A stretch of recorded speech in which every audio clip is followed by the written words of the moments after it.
There we go. We're live. Welcome back, everybody. Welcome to season 2 of Trekyards, the next generation. Dum ba da bum bum bum bum.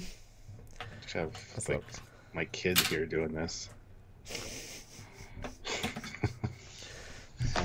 But we've got Pulaski joining us, the Doctor. She's off screen. She's not agreed to actually be in the episode with us, but she's agreed to look and judge us with her looks. So that's something, right? Sure. Yeah. Yes. Welcome back, guys. Yeah, looking at season 2 of TNG today. And there's some good ones for sure. But there is, a limited amount. So a $5 super chat, please, for these ones if you want to suggest an episode. There are some good ones and some bad ones for sure this season. So I think some of the seasons coming up, we're going to have very few bad episodes. But each season, each live we do based on each other. So it'll be interesting to see how it all falls into place. But there's some definite Fs in this one, I think. But I don't know. Maybe I'm wrong. We'll have to wait and see. But it's up to you guys. You pick the episodes. You already have a few super chats in, which is great. And we're looking forward to chatting about TNG with you guys today. All right. 11 of you here and 8 likes. Come on. You know what I'm going to say. And I will get sharing because TNG season 2 will be an interesting debate because I did obviously skim everything to get pictures and I have feelings. But I'll see in a minute. I'll be sharing a new topic about the I guess Saturday. High pitched. Yeah, we'll probably do it on Saturday. I'll let you pitch it. All right. While I get to this. Yeah, so on Saturday this week, guys, we will be doing our TNG. No, sorry, not TNG. Just TMP, the motion picture review, which will be Trekyards. So since it's a movie, probably around 3 hours or a little bit more. So we want you to tune in for that. It'll probably be around 1 p.m. Eastern Standard Time. And this is our first of the movie reviews. We're not counting Section 31 last month because that was just bullshit. But we'll have one every month this year, I think. Rip. All of the Star Trek movies going into next year, obviously. And it'll be fun. It's something that I think a lot of people will be interested in watching. And like I said, it is a Trekyard, so you guys get to contribute and get us sloshed as we review. And it'll be fun to see how that turns out. So tune in for that if you're able to. It'll be a good time. That being said, make sure you subscribe to the channel, click the like button, and also click the notification bell icon to all so you don't miss any content from us. We want to hear from you, though. So super chat in with your episodes that you want to see us talk about, and we will get to those. And, yeah, just be part of the conversation. Hit like, participate in the polls, comment in the regular chat, super chat if you're able to, even bonus super chats are amazing, and we really appreciate that. So anything you can do, please do. There are also links down below to the Teespring and the TeePublic store, and both of those have some really cool stuff, not only Trekyards merch, but other merchandise, which you guys can check out. And if you use the link, just use the link down there, go through, and you can check out with a lot of other stuff. There's a whole bunch of sci-fi franchises and cool shirts and merchandise over there that you guys can partake in, and we'd appreciate it. So do all the things. Consider joining the channel. There's a join button down there on YouTube, or you can head over to Patreon/Trekyards as well. Help us on a monthly basis that way.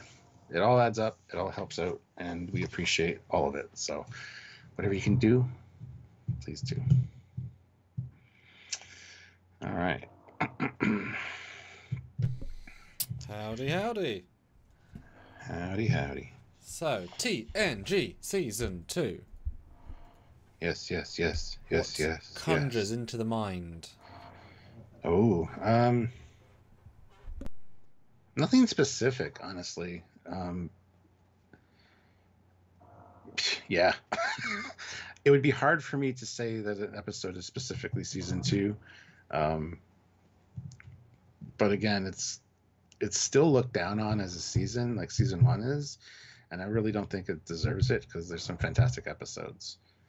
I believe this one has Casino Royale, which is could be good, could be not good. I don't know. It depends on your point of view. He's not decided yet after 4 decades. It could be good, could not be good. We'll find out today. This season has one of my favorite episodes with elementary Dear Data and stuff like that. So for obvious reasons. Yeah, I think, I don't know, nothing specific comes to mind for me when I think season 2. How about you?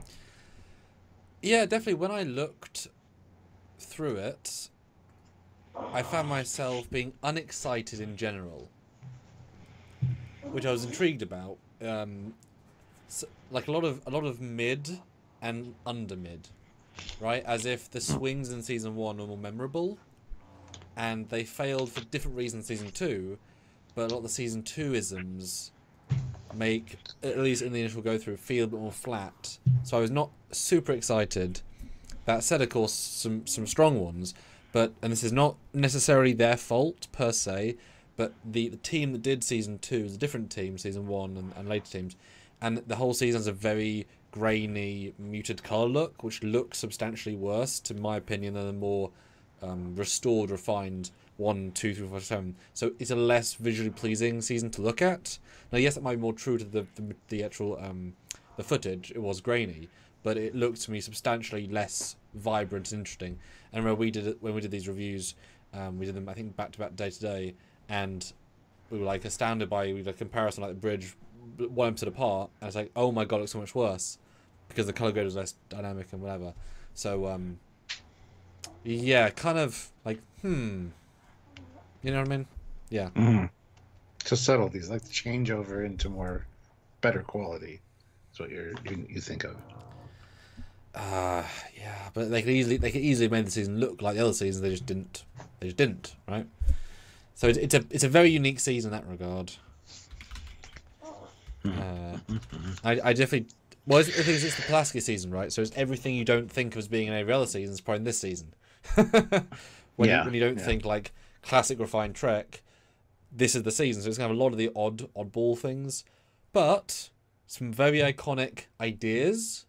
If maybe not the episodes have quite reached the icon. So there you go. Okay, well, let's just get into it. We got a few from Fantasic for Real and some others, so thank you. And if people want to force me to wear a season 1 uniform, they can. Yesterday, Monday, I actually hurt my back because it's a jumpsuit and it's compressive and my back's... So I'm looking forward to the season 3, 4, 5, because I can wear a comfortable uniform. But if you want to put me through that, I will. You have such a short memory. Classic for Real's reminding you that, Sam, you owe me a uniform change from yesterday. I mean, is that canon still? You said it would carry over today. I was the one that said, well, you have to come tomorrow, and you're like, no, it's fine. Okay. But it's past me canon, though. So I hoped you might forget that, to be honest.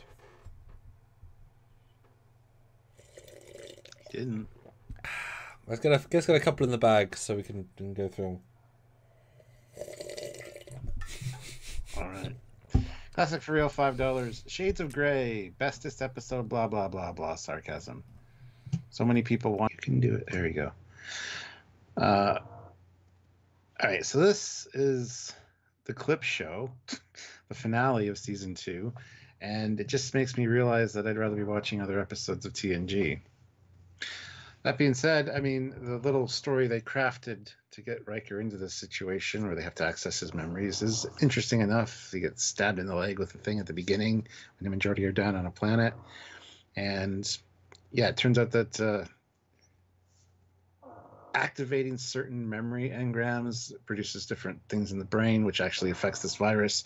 And so they have to go through kind of the gambit of what he's experienced over these last 2 seasons. So it's interesting. There's some really good clips, and it's like, okay, I'd rather watch that episode. Oh no, we're still here. The saddest part for me about this episode is that it is the final episode with Pulaski, and she's not really given a good send-off at all. We didn't know it would be the last one with her, obviously, and it's really not great for a season finale. But again, it was another cost-cutting measure because I believe there was a writer's strike at the time or something, so they kind of had to do this, kind of like the Menagerie did with TOS, and it kind of saved it. And when you look at it that way, it's actually a pretty creative way to do a clip show. As we had said when we reviewed it, it would be cool to film other scenes as like different perspectives that happened during that episode that we didn't see in that episode. I should have the Trek short, shouldn't I? A clip show about episodes that never happened and everything's just a short clip. Because you're right, we said that. I'm going to steal my idea. A Trek shorts clip show with all new clips. The least useful way to do a clip show with all new clips. Yeah, you just get Riker's perspective on certain things that happened that we didn't see in the episodes. Would have been cool. But that being said, is it the worst clip show ever in existence? Absolutely not. It's one of the only clip shows in Star Trek, though, so take that for what it's worth. And yeah, poor Jonathan Frakes. Just lie on this bed for this whole episode. Have fun. And even if it's a comfy bed and he's only shirtless, those rods probably don't. They're probably not going to be lovely and spongy and nice, and they are probably keeping him in place otherwise he'll have movement. So he's probably not particularly comfortable. Just doing this is uncomfortable, and I'm going to do it for But it was the easiest lines to learn. Yeah. It's like when you play a corpse for an episode. It's like the easiest paycheck you're ever going to earn until you realize how annoying and hurtful the floor is for like 6 hours. It's like, oh. I mean, stop doing wide shots. I don't need to be in these shots. And when you focus on not breathing, oh god, yeah, more like when you think about it, you actually. So yeah. Yeah, so I was like, right, we're doing the wide, right, corpses, no breathing. and then take everyone goes. Yeah, this show, I mean, clearly an F. It's going to be the worst of the season because it's barely an episode, and it's very. The first 3 minutes performance is great, but then even the clip show in between segments are heavily repeated. They run out of steam so quickly. And had they done new clips, it would have been great. But I mean, yeah, it's a terrible episode. Unless you watch just those 12 minutes, then it's fine. But that's not the episode; it's the full thing. So hands down F, and probably the worst of the season. It's barely an episode, right? It's not an episode. It's a clip show that's poorly made. I mean, they probably shot all of the Pulaski stuff in one day, like probably in one afternoon, right? It's the easiest shoot ever. There's another F though. They started and ended the season with an F. That's honest. Not up to words continue. Classic for real, $5. While we're at it, it's the episode with Nagilum, Alien, or whatever, plus the Yamato, and the first variant Yamato registry number. P.S. First 2 super chats. Yes, Nagilum, where is he? There he is. And vote in the poll, we just had this debate. Is the worst episode of TNG Shades of Grey? All 7 seasons. Yes, no. Do you want to talk about Nagilum? Which episode is that? What is the title? No.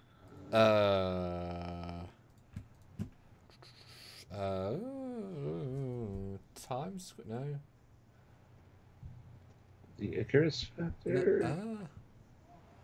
Basically, it's an interesting episode that people sort of remember in Where Silence Has Least, probably. Maybe is that one?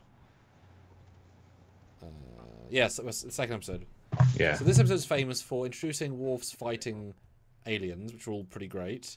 Introducing the guy going, which is a famous meme. Worf yelling at a door and closing on him, pretty famous. And Nagilum, the baby at the end. So it's got a few pretty zeitgeisty things. Really good, effective use of the sets, just lowering the light, having them walk around. But the mystery factor, it could have been way more surreal. But it's nice that we only were into season 2. And in fact, 2 this season of other galaxy classes, a TOS trope. But yeah, it could have been more heightened. And I know they even have trouble beaming them back for no particular reason. It's all just one sort of weird test, isn't it? But it's not quite. I mean, it's another cosmic being, so its motives and methods can be unknown. But it's probably not quite as strong as the concept allows. But the first watch, it's good. Yeah, it's one I enjoy. I do like the ship being, as you said, dark, and also is this the one with the bridge where they walk onto the other bridge? 2 bridges, and Wolf's like, what? It's like, no, dude, they can't find the bridge module. You know the dimensions of the ship. You can't have 2 bridges next to each other. Calm down. And he freaks out and gets a little panicky. Yeah, Nagilum is also a really cool effect. Very creepy. You get the poor helm officer that just dies. Will always be remembered in meme form. Mm-hmm. And we got a self-destruct of the Enterprise again. I mean, they did it last season as well. They were going to self-destruct the Enterprise. Mm-hmm. Yeah. Interesting idea. And I think, again, it almost still feels like a TOS episode, but a little bit smoothed over to feel more TNG, but I could still see TOS with this one. Yeah, it's definitely a TOS concept, but given an actual proper, correct, we know these characters are TNG rewrite. It doesn't feel out of place. It just feels very classic in story. Yeah. And as I'm scrolling, like, it's visually not the most interesting. I remember liking this more, but as I'm scrolling, I'm like, it's not amazing, is it? Now, I'll just judge on this season, but there are some ones that actually hold up. Like this, you wouldn't say it was one of the best TNG episodes, or even necessarily upper mid, right? Yeah. Well, no. I mean, memorable bad guy. Wish he would have come back at some point because that look is just creepy. Mm-hmm. Yeah. But compared to this season, though. Yeah, I know. So I'll throw out a B and see what happens. Because it wouldn't be a B overall, but it's definitely creative and a really great bottle show for what is the same sets. But I'm not confident with it staying in B.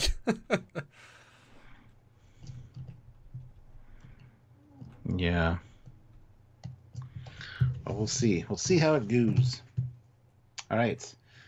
Classic for real, $5. Whatever the first episode of season 2 even is. I can't even be bothered to remember. At least Shades of Grey is memorable just by being so infamous. Well, that would be The Child. With the hood at the start, as often is the case. This is also an episode I absolutely just despise. But it's literally a TOS script they just repurposed. Oh, yes, Or absolutely. it's a Phase 2 script. Very grainy as well. Real grainy episode. Yeah, so we also have a holographic display on Picard's ready room desk, which is cool. Basically, Deanna gets alien impregnated, space baby, grows up, it's weird, dies. She's okay with it. Like, it's never mentioned again. Like performance, I mean, good for her for the performances, but it's just a graphic, not fun episode that's creepy and meant to be nicer than it is, and it's not even a good concept, really. Yeah, it's I dislike this episode so much. There's another thing going on too. There's a guy on board, an older guy. Mm-hmm. They're doing some kind of, I can't remember. They're doing some kind of science experiment, which is sad because he's a classic look. That guy with the moustache is pretty like, oh yeah, that guy. Yeah. So this is super unmemorable for me, and even though it's not great. You know, you think Deanna being pregnant with an alien spawn would be memorable, and it is. Just that's the B line, right? Yeah. And isn't there a moment as I'm scrolling that Riker's like, "I'll help you look after this child, Deanna"? It's like, what? Yeah, I remember him being kind of annoyed and pissed off that she was pregnant at first too. Well, fair.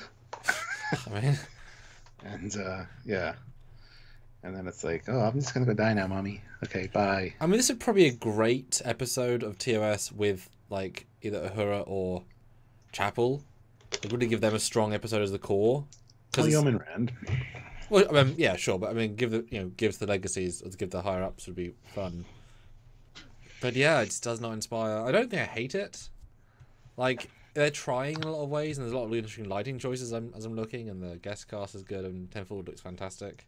I think that older plot with the scientist guy was pretty interesting too, but I can't remember it right now. Yeah, it's not a good sign. But yeah, I think it's a good sci-fi and Star Trek premise, so I'm at least willing to give it a D, and not an F. But again, this season though. It'd be an F for TNG because it's just overall low quality, but for this season, I mean, certainly a D, and we'll see where it goes. I'm just not confident about this so far. I need some contrast.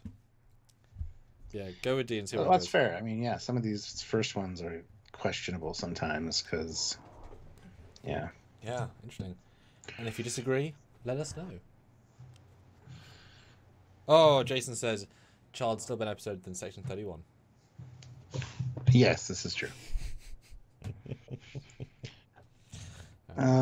Sergeant Montgomery throws in $5. You.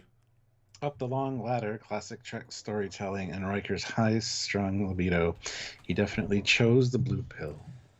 Which I never saw until Trekyards. Well, it's banned in England, so. Still don't know how you saw it on Trekyards or because of Trekyards, but Yeah, we just never saw it and then watched it for realizing it was a new thing I'd never seen before, and then watched it the second time for Trekyards with you. Viagra? No, this episode. Oh, gotcha. So for me, this is a new episode of TNG. Gotcha. Yeah. Yeah, this is great. The colony that's divided up. We got the clones. Yes. And the clones. You always forget about. There's so many of them. They're suffering from replicant failure. Yeah. So we got to solve that problem, and then we get the Brinwali, or I forget what they're called. And yeah, they're basically just Irish. An old school colony living the old school way. Yes. There's some. The lady is quite memorable in this. Powerful woman. Powerful. Yeah, the foot washing, and then the solution to the problem is just immaculate. You just put these three, you have to have like 3 or 4 wives, and for a couple of generations to get good breeding stock, and blah blah blah. It's actually a really fun episode. It's kind of quirky, and it's got some funny moments with the dad and the daughter, and the cloning stuff's kind of creepy. So it's got a fun yet creepy vibe, and it's kind of got that body horror because they actually destroy copies of themselves that they had taken samples to get illegally. So this is one of the rare examples where you've got a heightened sexualism, a heightened comedic, and a heightened creep, and all three complement each other. The contrasts bolster really. That's hard to do, and it's probably slightly an accident in the performances of all the elements work together.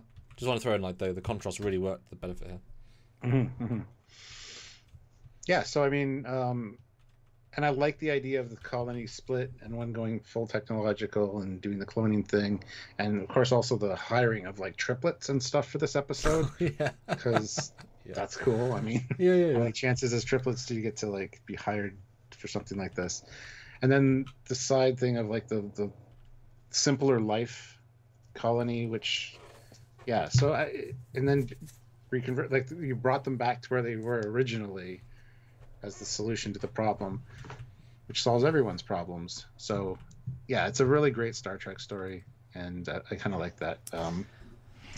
The way this is played, because there's a lot of funny moments, and then there's that kind of like sinister vibe of these people are stealing your genetics.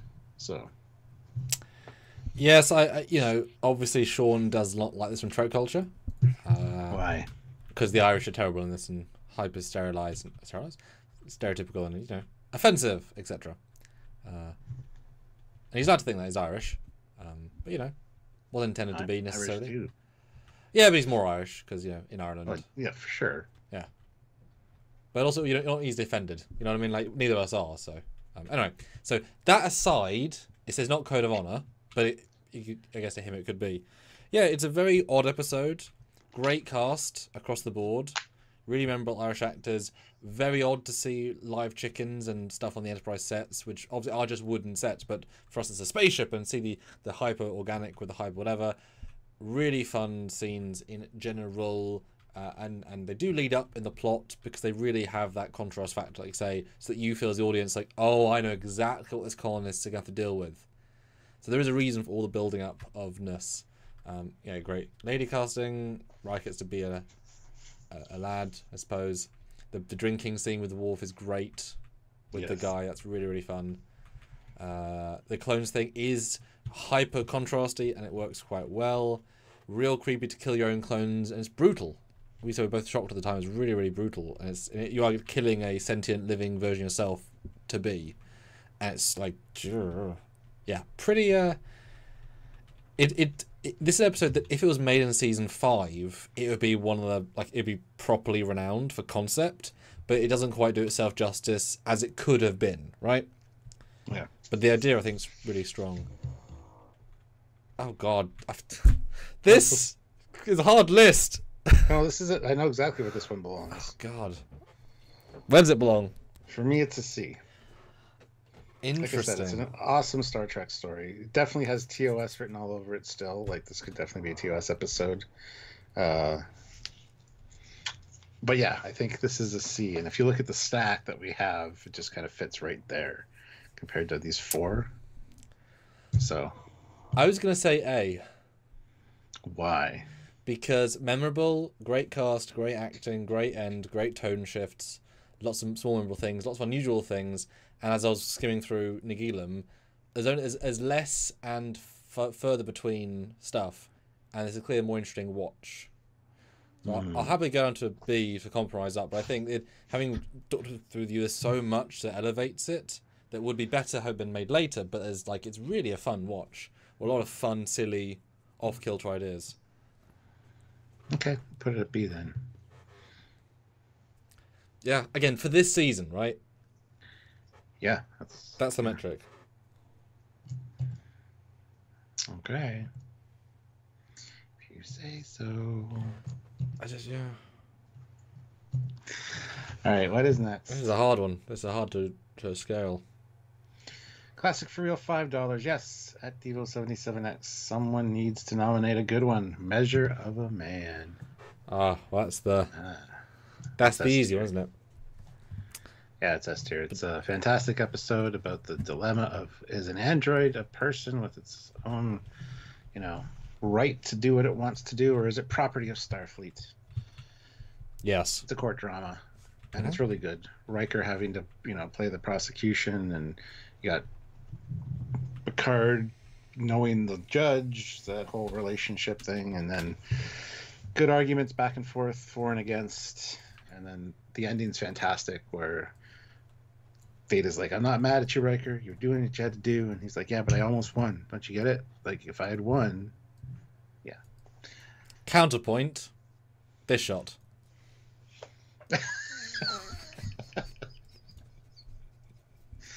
Oh, you bastard. Yeah, that's a big regular. Look at that window scale, Stuart. It's the size of a goddamn facade. Oh my God. I'd forgotten about that. Had you really? I mean, this is embarrassing. Yes. Because it's like, just make the goddamn miniature smaller. Like, just or further away, or just. I'm just saying, right? You always forget about this, but there's other stuff in the episode beyond the court bit. Because you've got a really rather wonky set with the space station. I mean, it's fine, but it's kind of wonky. Yeah. The guy that gets murdered in Picard, who likes to bake cookies, he's in it.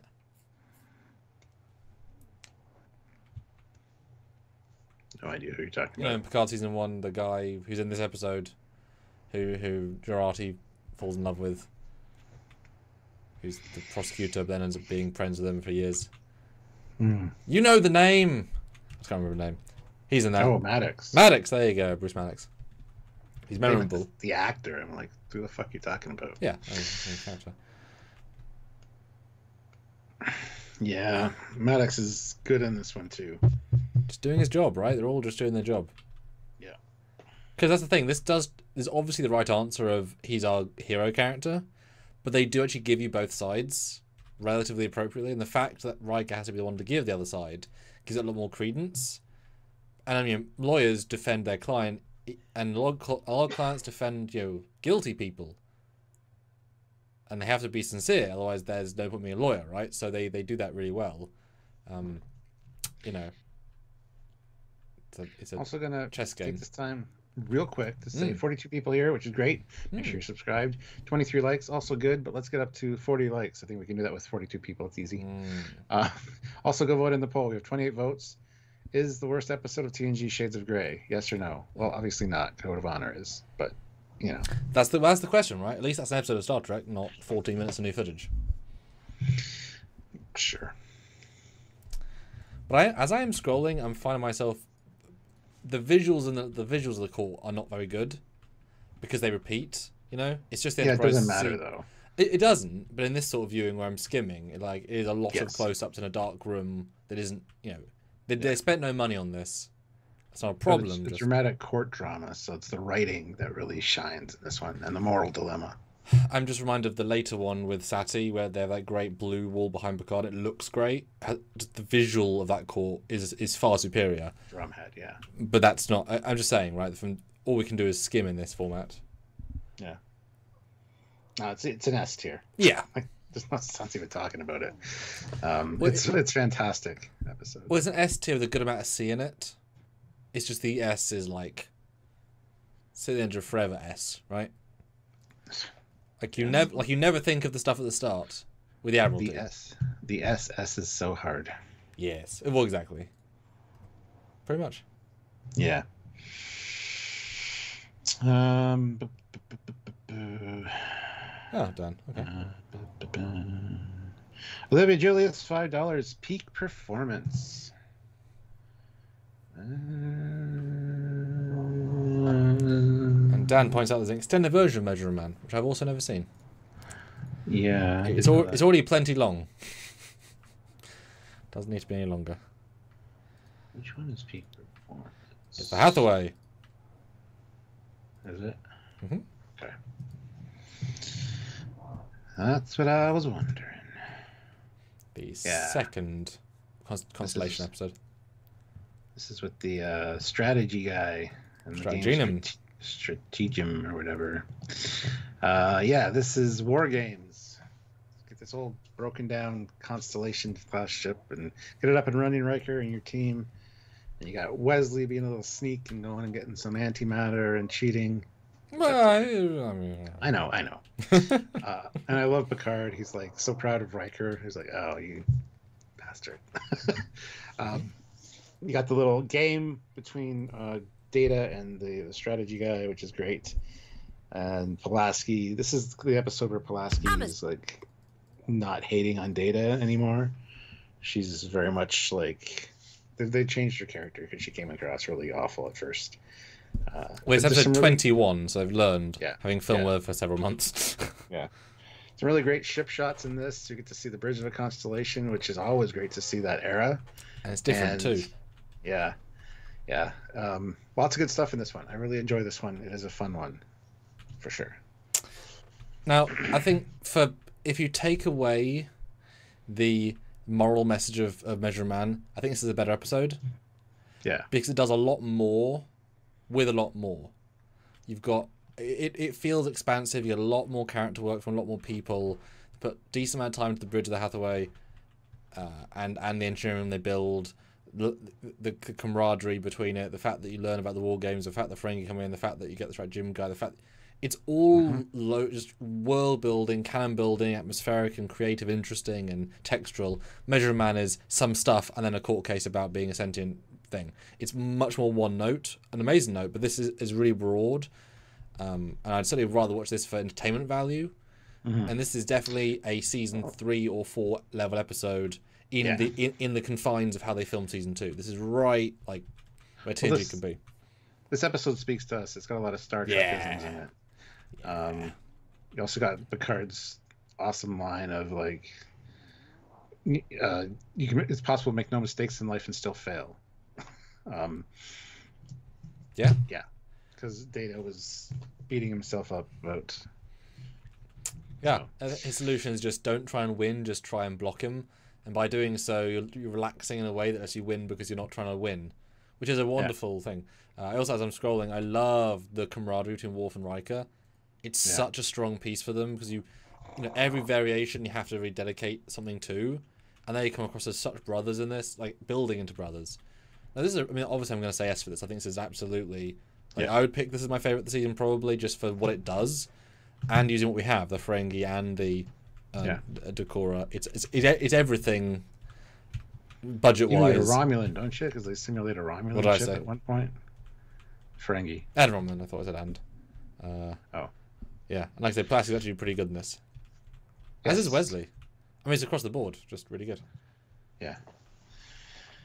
Yeah, good one, Olivia. I'd say we're a bit biased.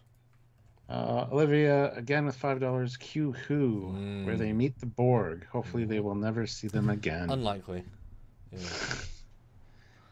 Yes. And they'll never be alienified by having a queen. But This is also, the first episode, the captain spills coffee on Geordie from Lower Decks. Or Oh, coffee on Gomez. yeah, Gomez, thank you. He's darn That's cute hot chocolate, I think. Fine, I was wrong with everything I said, but she's darn cute. Okay, she's distracting.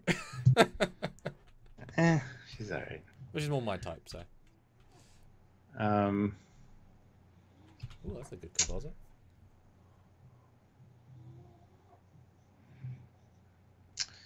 yeah, and Q's back. I mean, yeah, cool. We thought we had maybe ditched him after season 1, but no, he's back. Again, very terrifying with the Borg and being flung so far. Are they going to get back? We don't know. We got Guinan, who's freaking out about the Borg. She's got this whole thing, and grip of unknown death. yes, her versus Q. What does that mean? Will that come into play later? Nah. And also just seeing the Borg ship regenerate, like they zoom in and they see it actually fixing itself, a la Christine from the movie Christine, which is kind of terrifying. So, yeah, there's a lot of really good stuff here, and the Borg seem intimidating and unbeatable at this point because you know they're coming, and this episode built them up to be such a big bad. But also the Borg babies. So. Where are those babies right now? I don't know. But I mean, seeing the Enterprise get the slice carved out of it and just the decks come up. Definitive. It's like, damn. And the size difference between the two ships. It felt very threatening. Like, we're not going to see the Borg again because, you know, they can't beat them. Mm. And then it just becomes the Borg show at some point. Not this series, but... you know, the Borg just become a big thing. But yeah, I really enjoyed this one. Anything with Q is always good. And all right, what do you think? Yeah, it's a what if zombie episode with Trelane. Yeah. Right? Because you know they're going to end with a very, very quick wrap up, and we're gone. They can throw everything at you and go right until the final moment to bring you to the point of we're going to lose. Super rare in narrative to be able to do that, but they're able to commit to that here and have a tremendous pace. Guinan, well used. She gets forgotten as the show goes on, but she's great in this. Delancey's great fuzzy haircut. I've always loved a sort of long hair version in that very tight season 1 uniform. Goes to the shuttle set. Gomez is fun. Obviously finding the Borg. The fact that, you know, Q's trying to teach Picard, they've gone from being the I'm judging all of humanity to hey friend, let me teach you a lesson. Can I teach you a lesson? I've got a comm badge, but it's not the whole version of me, which is very interesting. And he definitely has the middle of TNG super fascinating. How he becomes sort of a friend, and then a you know, guy gets whatevered by Guinan, stabbed, and then it becomes a zombie episode. Because that's what they are. They're a wonderfully one-note villain that you would not be able to use more than maybe twice before having to change the formula, because they are not very interesting by themselves, because all you could do is just one Borg comes in. Like, what we see is all they can do in this context, right? They had to evolve them as they did. It changes the scale factor, the scary factor, but there's nowhere to go from here, really. Locutus was by itself a voice to give them some character. Anyway, so they're very noble. And the fact they built the source of detail. I mean, the detail in miniature is amazing. Yeah. And it's iconic. It's on every DVD, Blu-ray, and trailer. It's like they had to build all that stuff. This is pre-CG properly. It's like they built that. So I think for tone, pace, and effect, it should be obviously an S. And even with because it's a gentle build. I wouldn't say a lull, but it's a gentle build into literally we've lost. But then we saved last minute, right? Yeah. And it opens up the door for future stories. Will they use the Borg again? I don't know. We'll see. Will we fly through the transport conduit and save ourselves and destroy? Who knows? I couldn't even say. Right. Moving along. Classic for real. $5. Casino Royale. Legit atmospheric. Plus, I love Data driving the Aston Martin to save Vesper Troy. Or something. P.S. Sam, you owe me the uniform change. Yes. I'll get to you on your next super chat. Which, by the way, I'll get to that when we get to it. It's fine. He's making a joke because you says Casino Royale, so he's making Yes. a joke. It's not called that. It's called The Royale. yeah, exactly. So it's a good joke. It's a good joke. I wonder if they built this whole set or if they had something standing. I doubt they had something standing, but you know, build a casino. Okay. Yeah, this is a fun one. I like the idea of astronauts that kind of get stuck, and imagine living this hell every day. I don't want to. And he dies in his bed. I mean, it's interesting, and it is just what's in the novel. It's kind of reminiscent of Piece of the Action, where the society used the book as a template. These aliens are like, we don't know what to do with these people we found. We didn't want to hurt them. How do we take care of them? Oh, look, a guide. So that's really, really interesting. And then having to play out the story that's in the book, you think that they might have figured that out themselves, but then I guess they'd have nowhere to go anyway. True. Even if they got out, it's not like they're being beamed up and saved back in the day, these astronauts. So, and they very possibly might have actually solved it, left, and realized, I mean, it's a black void. I'll die of starvation. I better go back in. And they're like, oh, we should just reset the game because they came back. And it's like, oh, yeah, that's even more heartbreaking, right? Yeah. But yeah, I like the premise. I think it's really a cool idea. And it's another fun episode. It got some really good characters, and the gambler and the lady and all that. Worf answering a telephone. Hello.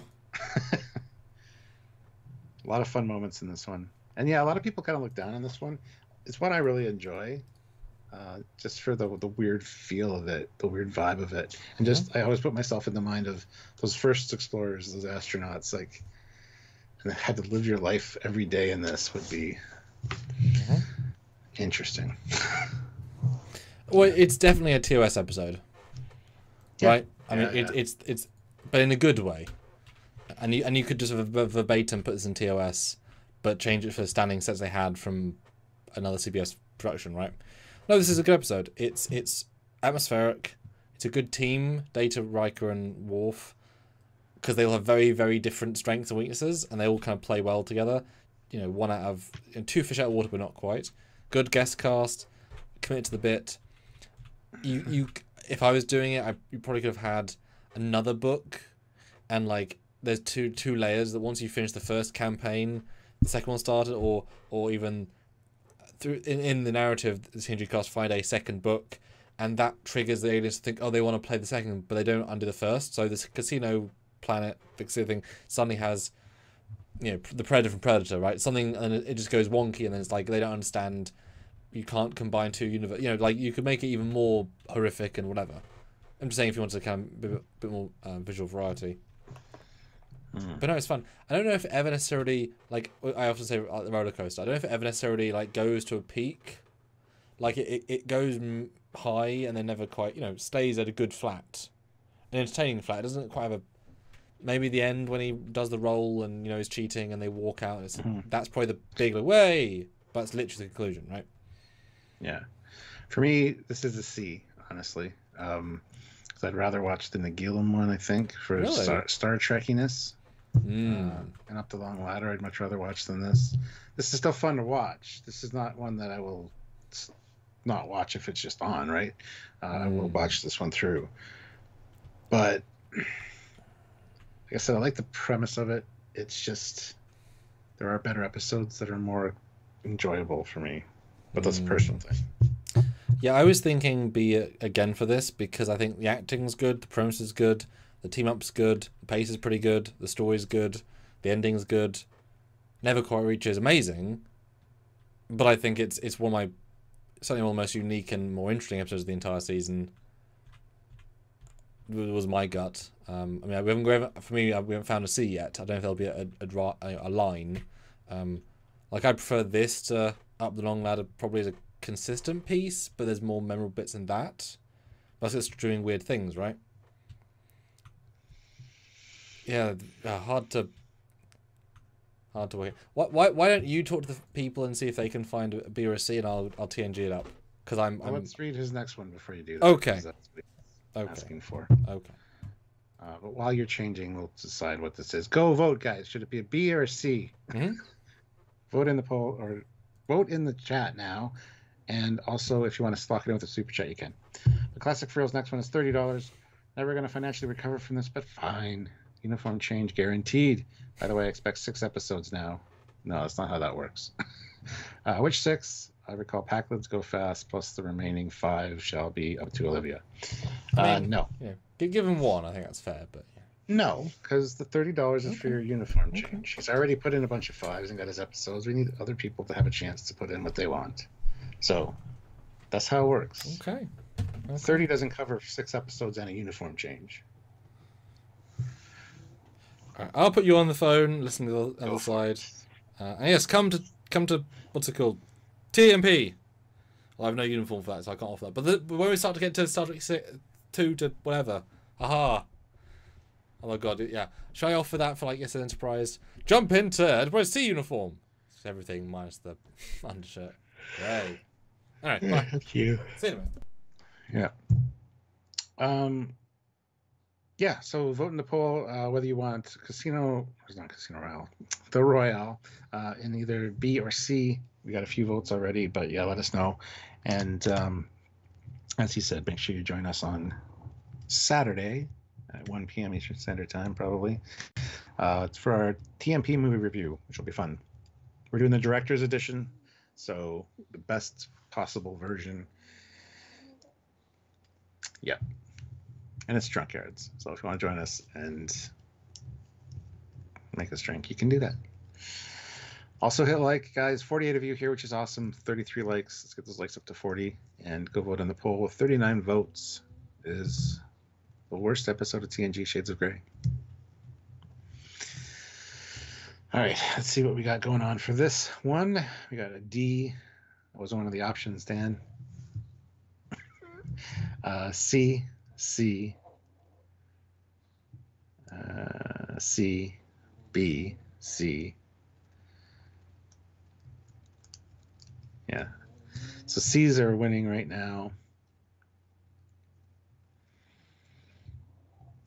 And yeah. So do the things. Hit like, vote in the regular chat for this episode, as well as on the poll. All right, we're probably going to put it at C because I think it belongs in C. And you guys agree. Jason Spurlock also says a D. That was not one of the options, Jason. So if you want to super chat in with $5 and say D, I can put it at D. But this is infinitely better than The Child, which is already in D. So, and if I say infinitely better, I should maybe put it in B, but no, I think it's C worthy. C for Casino?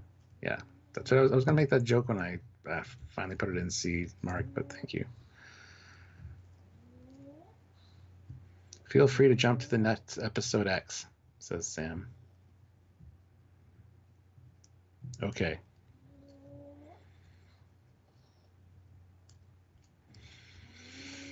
Is it the 4K Blu-ray with the full V'ger ship shot? Yes, yes it is, Bill. That's the one we're using.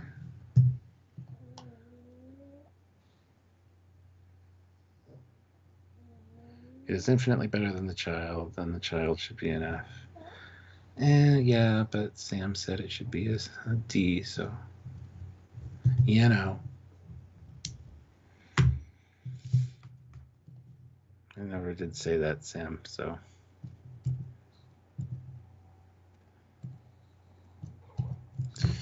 All right, what is next? Olivia, $5. Did you know Trekyards has been releasing LCARS shorts? It's true. Truck it out later. Please don't leave this live. Sam's carrier counts on it. Oh, career. Not spelled right.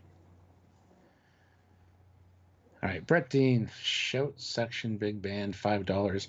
A Matter of Honor or Schizoid Man, you pick. both have good world building. Schizoid Man made Andrew Probert possible later on.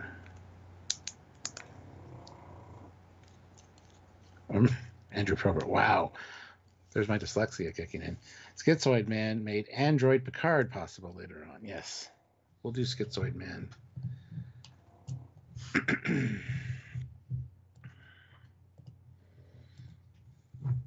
Come on, let's go.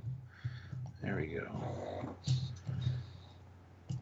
Schizoid Man it is. To know him is to love him, is to love him, is to know him is to like him, and to like him is to know him, which is to love him, all the things. Yes, Ira Graves. Hello. Such a great actor. Hello. Yeah. Data's grandpa is Pappy. Just trying to find it here. Hold on. Is it? There it is. Okay. Yeah, this episode, this uniform's much colder than my jacket I had a minute ago. Indeed. So yeah, this has Susie Plaxton as well as a female Vulcan science officer. She later goes on to play Kalar, or whatever her name is. And also a female Q, but she looks really good as a Vulcan lady. Ira Graves is a very interesting character, great actor, and it's a little bit creepy with the little lady that he's with, but I mean, it's fine. He, of course, possesses Data, and yeah, you're right, this does lead up to the possibility of Picard's Golem body. Kind of the same research going on, so and it's just Data acting weird and pervy for most of the episode, and or dangerous, but it's a fun story. I like it. It's like a possession or a ghost haunting episode almost. It's a what can we get Brent to do different episode. Yeah. But you've got Data Beard, funny. You've got good, well, I mean, all round good guest cast for sure. I'm sure that guy's in other things because he feels like such a character actor. Well, of course, he's in Star Trek 6 as the guard, indeed. Yeah, he's in a few things. Star Trek. A lot of reason this. Yeah. I'm pretty advanced chap to be able to put his brain into a positronic, so fancy. And you imagine that would make him go a bit mad because they ain't the same senses, right? And being suddenly, 1,000 times stronger. But yeah, definitely a Brent performance episode, and of course his speech is, famous to us. Yeah. I'd like to think famous to other people. Now, Jason Spurlock says Data felt like Lore that episode. I disagree. Lore and the way Data is played here, I think, are quite different. Which is good on Brett, because it could have easily just been another Lore episode.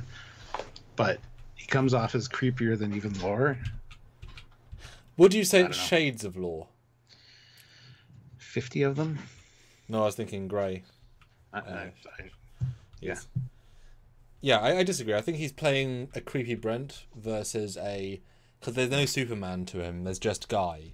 He's playing very down to earth in a human creep way, and he thinks he's immortal and invulnerable because he did just cheat death, right? So he is in a sense, but he's also real dumb. But I mean, again, his situation's kind of ridiculous. And I mean, hard time remembering the dialogue though. I'll be honest. As I'm scrolling, performance-wise, it's clear it's great, but I have a hard time remembering the subtlety, I guess. But to know him is to love him. Like I said, the subtlety. And what's the conclusion? How does he wipe himself from it? I can't recall. Because they're just on the floor, which implies he let himself be killed. Don't know. Yeah, he smacks Picard around and then realizes what he did, and then I think he puts himself in the computer or something, the ship's computer. Yeah. But it lost all the personality of him. It was just his raw knowledge. Useful. Yeah. Thoughts, because again, it's not impressing me now. I'm scrolling through it. Right, like for overall Trek, again, it's the season 2 metric. But performance-wise, it's obviously great. Yeah, performance-wise, it's fantastic. Interesting idea as well with the transferring your consciousness into the android. I like that. Again, great guest actor. does a really good job.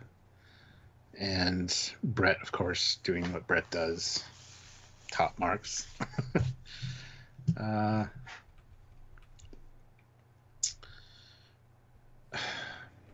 For me, this is a B at least. Because it is and like I said, Susie Plaxton as a female Vulcan science officer. I wish she would have reprised that role.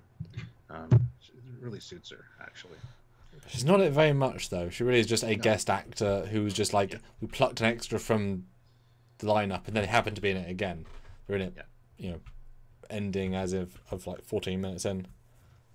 Yeah. Yeah, I think C for episode, B for performance of Brent.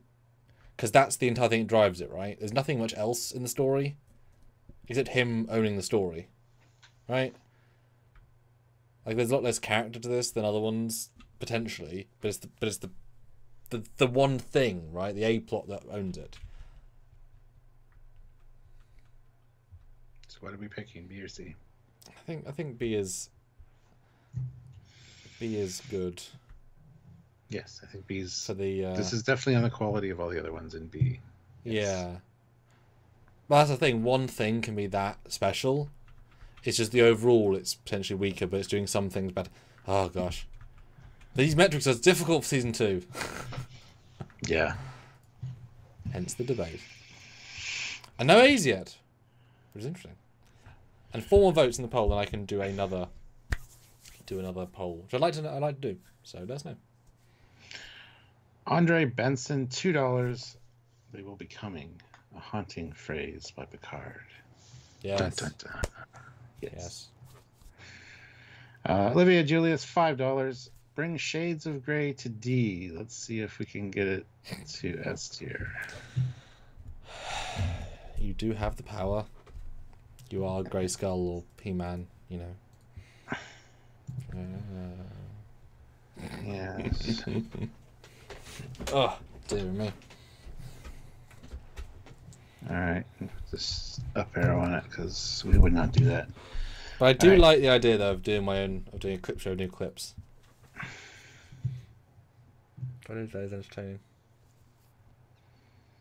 Classic for real, $5. Bump up the rainforest ship. I mean, bump down Shades of Grey back to where it belongs. Oh, thank God. Oh, the infighting children, the infighting. You're all our favourite children, don't worry. And then we got Olivia again with $25. Oh! I know Shades of Grey is to love Shades of Grey, and to love Shades of Grey is to know Shades of Grey. Bring Shades of Grey up to S tier. Let's see, with 25 we got 5, 10, 15, 20, 25. Yeah, it gets up to S tier. Damn. How embarrassing. How embarrassing. Oh dear. Yeah. I'm glad we implemented these arrows because our reputation is yeah, exactly. being eroded for sure. That's fine. Yep. Right, lots of episodes still left. And no more super chats, but what? Oh damn. More to look at. Well, guys, I'm just gonna sit here until we get another one. I got a few things to do, so. Okay. Yeah. Yeah, it's interesting how I've got such a broad spectrum, but no. Well, I'm about to know Fs. Of course, we had Fs. But I'll end the poll though, so I can start that as well. Stuart's doing some work, and if you want Stuart to do more work on Trekyards, put in your submission. I asked the. I like this bit. I asked you all: is the worst episode of TNG overall Shades of Grey? And Stuart, you'll be happy to hear that yes is 52%, and no is 48%. It's very close. Hopefully it'll come back at some point, but yeah, that's okay. Power of the chat is. Did we get another super chat? What? No, the power of the chat is. Yes. But let's start a new poll with a reverse sort question. Yes. Hit like, guys. 46 of you here, 36 likes. Let's get those likes up. We also have a goal.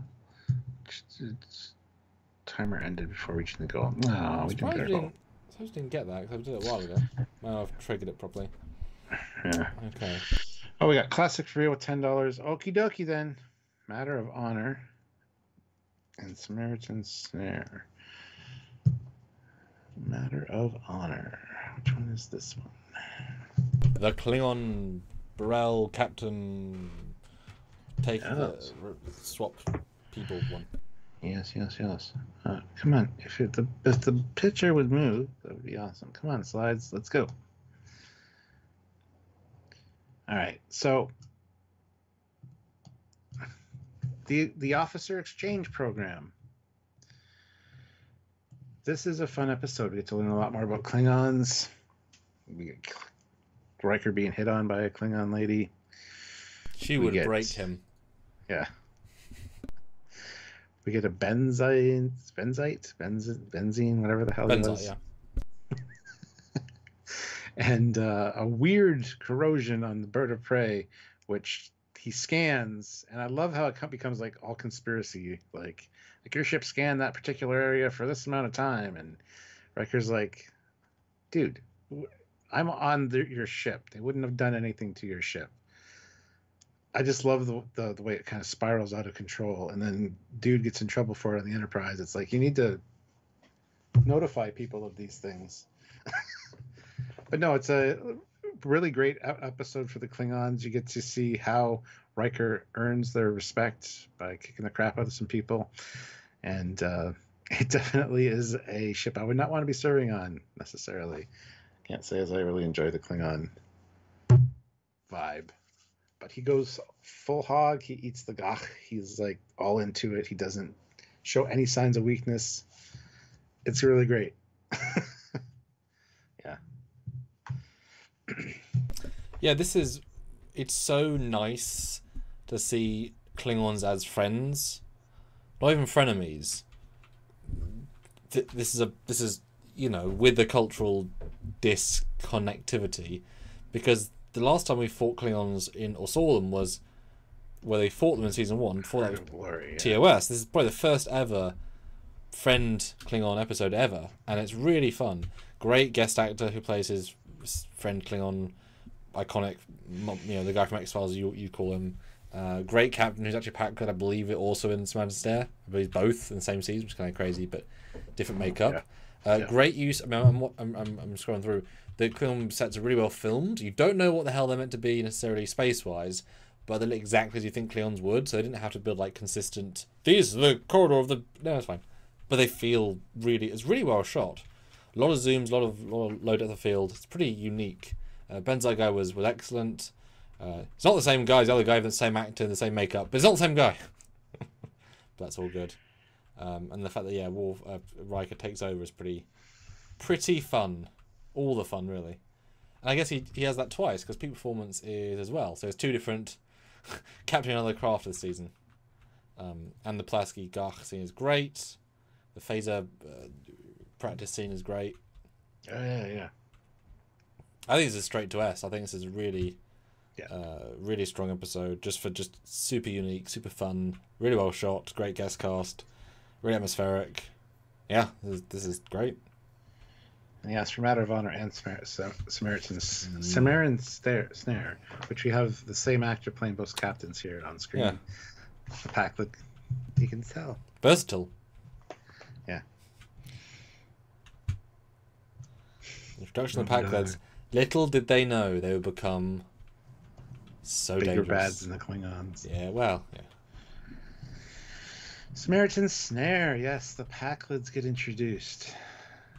They seem perfectly harmless. How do they have a ship in spaceflight? We don't know, but then they kidnap Geordi and basically just torture him. But not with malice. Well, yeah, you get some kind of... There's a little bit of darkness behind what they're doing. They don't hate him. They just need him to help them. So pew pew. Yes. Because he'll make us go, right? Yeah, but it becomes more than that at one point. It's just a little bit... They know what they're doing. And yes, the Crimson Force Field, the code that we sent to Geordi.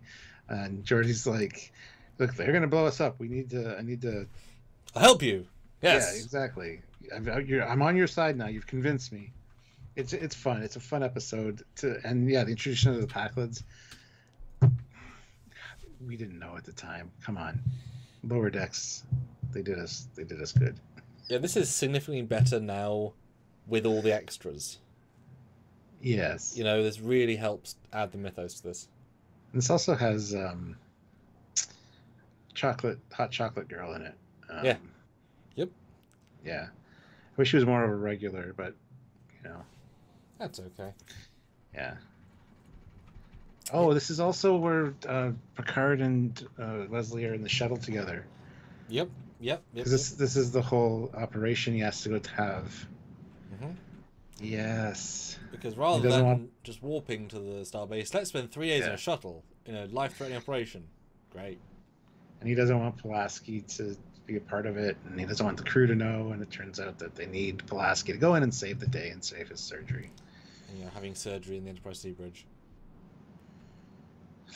Yeah, everything's that. Yeah, I mean, I think you always forget about the other part of the scene, even though everyone's in giant red costumes, are very memorable.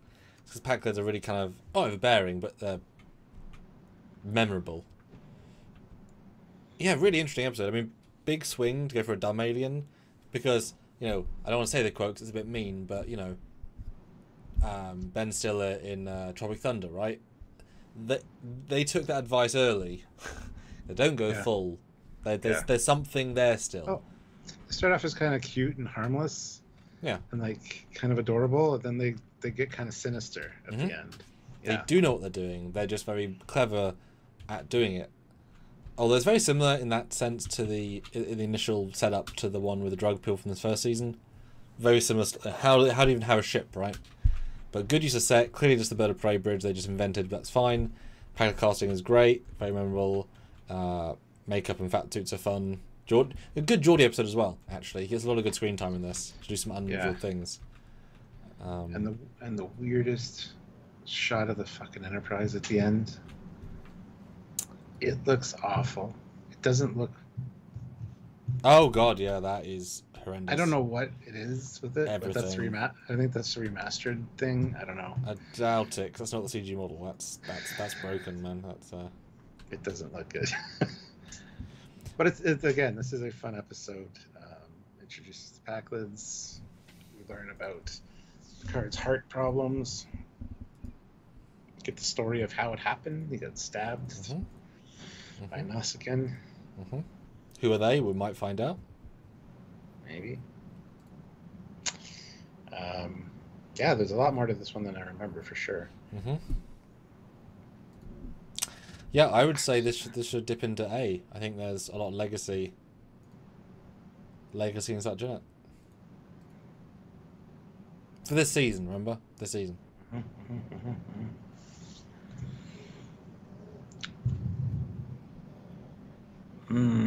Yeah. I wouldn't say by a high margin, but I think it's got a certain uniqueness that's obvious. If it was a one-off, but this is part of the legacy of Trek as well, right? So there is still a look at it with all the extra flair. And the fact that I think they tricked everybody who watched the episode, thinking they're dumb people, and that's a success, right? Yeah. Yeah. All right. Next up, we've got Olivia with $5. Elementary, dear Data. Yes. Well, I really enjoy this one because I'm a huge Sherlock Holmes fan. And it's definitely, he's got a good look for Sherlock Holmes. They do a good job with the 221B Baker Street, the apartment. Even Geordi tagging along because it's his friend's program and I want to be Dr. Watson is kind of funny. Pulaski is really good in it as well. And of course, an opponent worthy of beating Data. So the computer creates Moriarty. Well, enhances Moriarty. No, this is a super fun for me. I don't know how it... I mean, I probably look at it with a different filter than a lot of people. But, you know, I think it's really well done. The casting's really good. Moriarty's fantastic.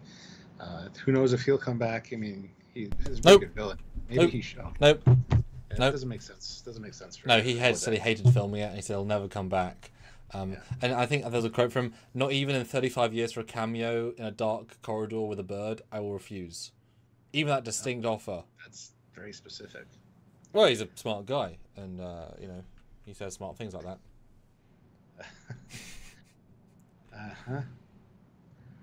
Yeah, but then Worf and Picard going into the simulation as well. It's Okay, fun. I have a question for you. Yes, dear. Thank you.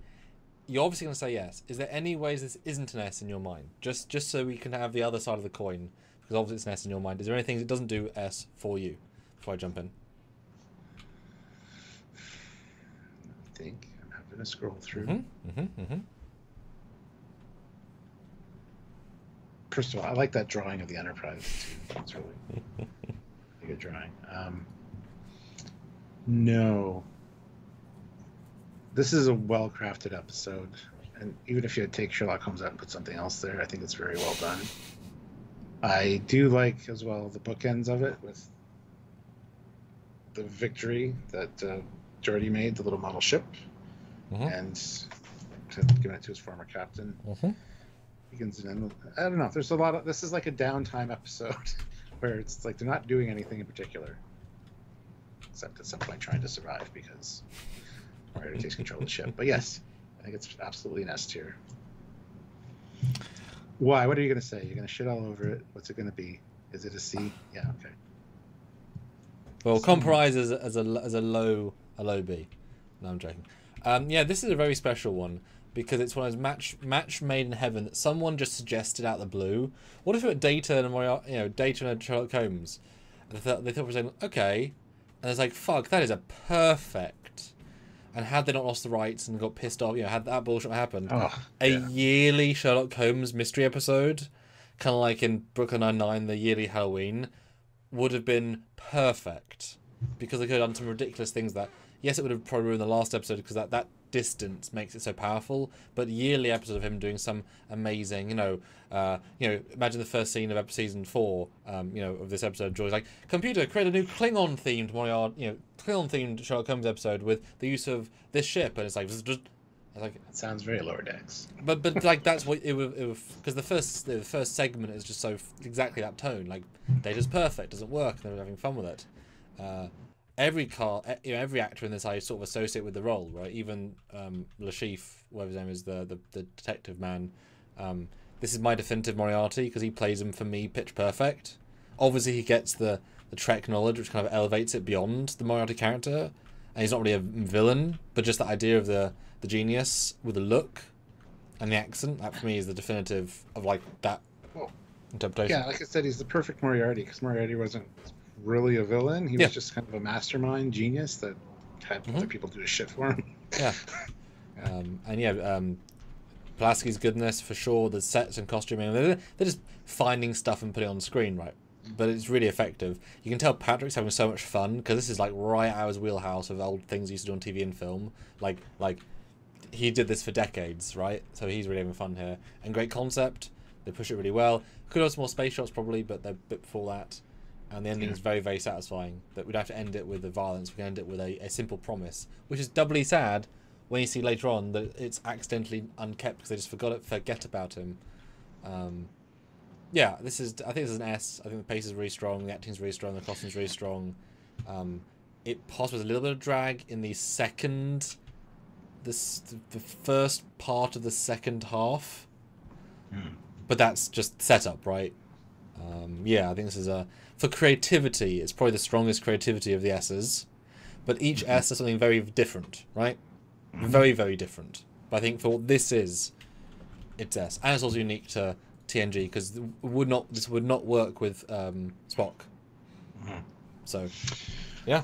Phoenix Gundam says, Pulaski just treated Data like a basic robot, lowers the rating. It doesn't, though, because it's part of her character development, where she's very opposed to Data. Not opposed, but she's a little racist at first.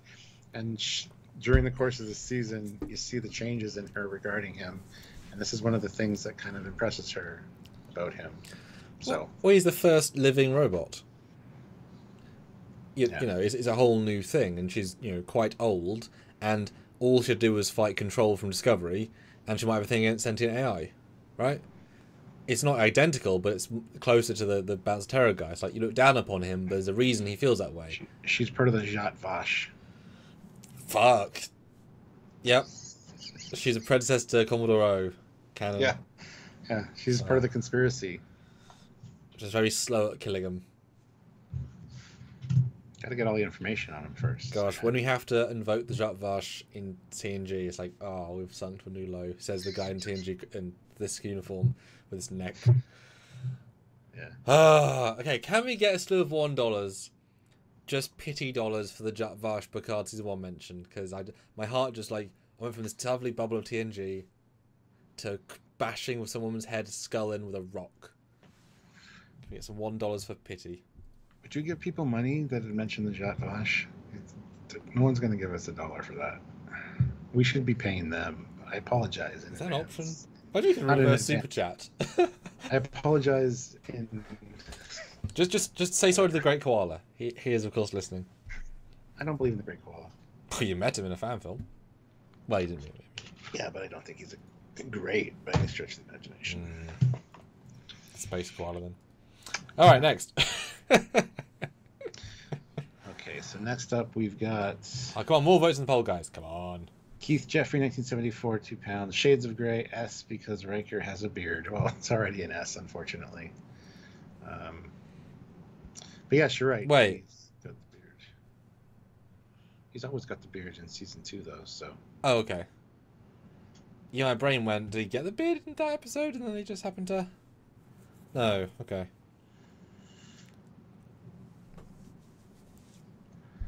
Anyhow, I'll get to the next super chat in just a second. I just got to replace the arrow, which, there we go, on Shades of Grey. Ozzy, $5. The Royale episode. Daddy needs new pairs, new pants, new shoes, pair. I don't know. Yes, Ozzy. It's already up there though. The Royale we have. It's a fun episode for sure. Phoenix, he's an okay koala. For you heretics out there. The okay koala. Yes. Adequate, yeah. The adequate koala. The adequate koala. I see Mike just beaming in, looking like disapproving of you. DB, $5 Australian dollars. Contagion, which is one of my personal favorites. One of the most world-building episodes that no one really talks about. Which picture is it? The Portal. Okay. Also, why are there 2 peak performance photos? Don't know. Okay. Does that help? Yes. Good. I was just curious. It's both kind of good. But talk about Contagion, because I got to brush up on it. Contagion, yeah. A personal enjoyment of mine because it introduced the Iconians, which are a tremendous race. The idea of, famously bad for conquering everything. Turns out they didn't. They use their things for peace. It's always such a ridiculous thing to do that everyone sort of took it negative. Great simple portal. Also, it's sort of 2 episodes really. It's the why have we lost the Yamato, and then it's the sci-fi, ultra sci-fi version with a great Romulan captain who comes back as a different character, sort of. The tension there. And, some serious, is the Galaxy class flawed? Because it blew up for no particular reason until they realized, they found a Iconian station. And I've had cause to look at these art design pieces and replicate them for things. So I have fondness for this. Yes. Yeah, seeing the Yamato and having the Enterprise start acting funky. Get to see a fantastic Romulan. You were correct there. And also at the end, the Iconian portals. I mean, you get to see the Toronto courthouse. Yeah. Anyway, yeah. Fun episode, and yeah, seeing the Yamato blow up was absolutely awesome. This one you always forget about. Yeah, I always forget what happens in it. I know the basic idea. It ends with the portals and starts with the Yamato, but the rest is just... It's the Enterprise starting to act wonky, right? Yep. But yeah, I don't remember a lot of it each time. So Which is nice. We always get to be re-impressed by it every time. Yeah, and it's like, it's really good. I'm always going to remember that. It was really good. It's like, no. And also, just to be, we don't tend to go on this side of things, but, Black Captain of a Galaxy class, Season 2, Mm-hmm. as a high-up role, and it's nothing, right? Is he the first Black Captain? No, well, the lady was last season, so, just saying, TNG, it's all good. Oh, he's good. I like his vibe. Amazing moustache. Very 80s. They pulled him off the casting and said, yep. It's like, oh, but you look 80s. Yep. Yes, he does. No, this is a great episode. The Romulan Bridge is great. The casting was amazing. The build to it is great. The amount of being destroyed is really a gut punch, and it's wonderful. The genuine... Because we've had enough of the episodes to be able to say, well, in context of doing missions, the Galaxy class design could be flawed, and you really get that good vibe, and we're really far from Earth, and etc. etc. The Geordie scene with him on the turbo is fun, well done. I remember, and then I like all the kind of stuff a lot. It's fun and good world building as well. Yeah, it's a good mystery episode, but one of the best things in it is the visual of the Yamato blowing up. Let's be honest. But also at the end, the great solution of we'll put the virus into Data and then restart him is a really good solution to the problem. Yeah. Wow, some of these shots of the Pterodactyls, the D are really like, woo. Yeah. Giant. For me, this is at least a high C. I'd rather watch this than a lot of episodes just for its tone and difference and vibe and world building. But, I guess a high C. I feel... I'd rather watch this much more than Nagilum, for sure, by a substantial margin. I think there's more in this than Love Him, but it's less fun than the Irish one. Do you want to move those two down and Nagilum and the up the long ladder down the short ladder? Because I'm thinking... Because we knew this going in, right? So I think this is going to be A quality, so you can't put it up there. Yeah.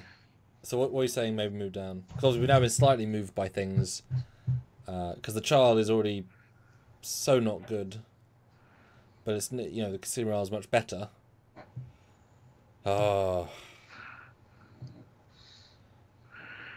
But I'd rather watch Up the Long Ladder than Schizoid Man because there's more fun in it. All right, well, let's put this one in B. Okay. The Contagion. And Schizoid Man down there. Are we changing the child to F? Or the Royale to D? No, Royale's not D. No. Okay. No. If we're happy to say Shades of Grey is double F, you know what I mean? Like it's for me that's a step below it. So if we're just mitigating that to break up the chart a bit, I guess. Because the child is a rank worse than everything in C. Oh man. No, I think there's a rank I think you're right. There's a rank in between them, but by moving them down, you've got to move that down to have that contrast factor. Oh. Gosh, this is difficult. Let's keep going so we can see for more contrast because this is tricky. Wow. Classic for real, $5. The Emissary. Who doesn't love DS9? I know, right? I think that every time. You're 100% right. I'm always like, oh, no. Is that this one? No, Kayla. Oh. With the I don't remember the plot until I started going this. The old D7 Kating from the past, which is just reused stock footage. They go in full uniform. Yes. And they have to. Yeah. Oh yes, we're all allies now. The Federation, because we command in full Klingon outfit for some reason. Yes. Yeah. So she shows up to the ship in a torpedo. A warp sustained torpedo. Yep, because that's not claustrophobic and nope. That sounds super fun. It's horrible. That's what that is. And then the threat of these Klingons that are out of time. Essentially, they were frozen. Although threat. Not aware that they're in the future with the peace treaty with the Federation. A lot of sexual tension between Worf and her It's a love story for Klingons, is what this one is. And It's a Klingon aggressive love story. That's the only kind there is. Which we get to see. Yeah, exactly. Yeah, yeah. It's so weird that she's in both episodes because we're just skimming them. It's like, well, she's had twice for 2 roles.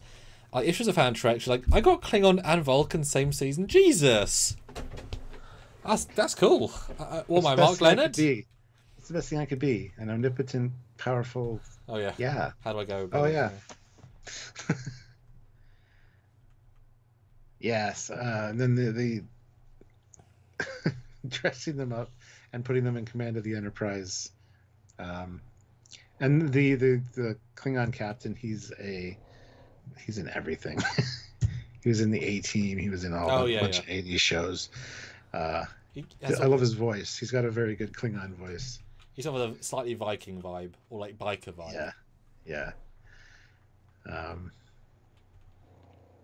then they say goodbye. Little did we know she got knocked up during this. Dun, dun, dun. Yep. Spoilers. Just takes one. And I'm sure that Worf will be the most awesome dad ever. So. I mean, you've heard about the Rozhenko guy. No, the other guy, the other kid. I don't remember the name of. Oh yeah, Jeremy. Iron, yeah. Whatever his name is. No, not Iron. So Jeremy. Esther, anyway. Vaster. Astor. Jeremy Astor. Yeah. Okay, your thoughts. How you vibing this one quality wise? This was another fun one. Honestly, I like the idea of these older Klingons. You get to see the D7 or the Katinga. Sorry. The threat's real. Susie Plaxton's awesome. I mean, it's an interesting enough love story compared to the ones that I don't really like. So, I mean, hey, I think it's a fun episode, and this one is at least an A for me because it's always enjoyable to watch. And Deveros is the first appearance of a female Klingon in a series since TOS Day of the Dove. No, there's a lady early in the season that flirts with Riker, which is early in the season on the Klingon ship. Yeah, this I think is very similar to Schizoid Man in that the story is fine. Just fine. It's her, the character actor, that elevates it, right? Like Brent in that one. She makes this episode good. By her charisma, her, let's be honest, more sexualized version of Klingon.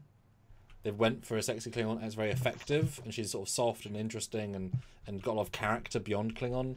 And really, you could take the Klingon out of her and she'd be good just by herself. But to give Worf such a prevalence, like Michael Dorn sings. But if you put the Klingon in her, you get a baby. Yep. What? Yeah. I mean, good commitment to give them this sort of thing early. I believe he does also propose to her. It's like, I don't want to marry you, you dick. It's like, but honor. That's stuff your honor. I'm just some gal. She's like, fuck. Why is this woman? And they get all angry. And they go to the Enterprise C bridge again.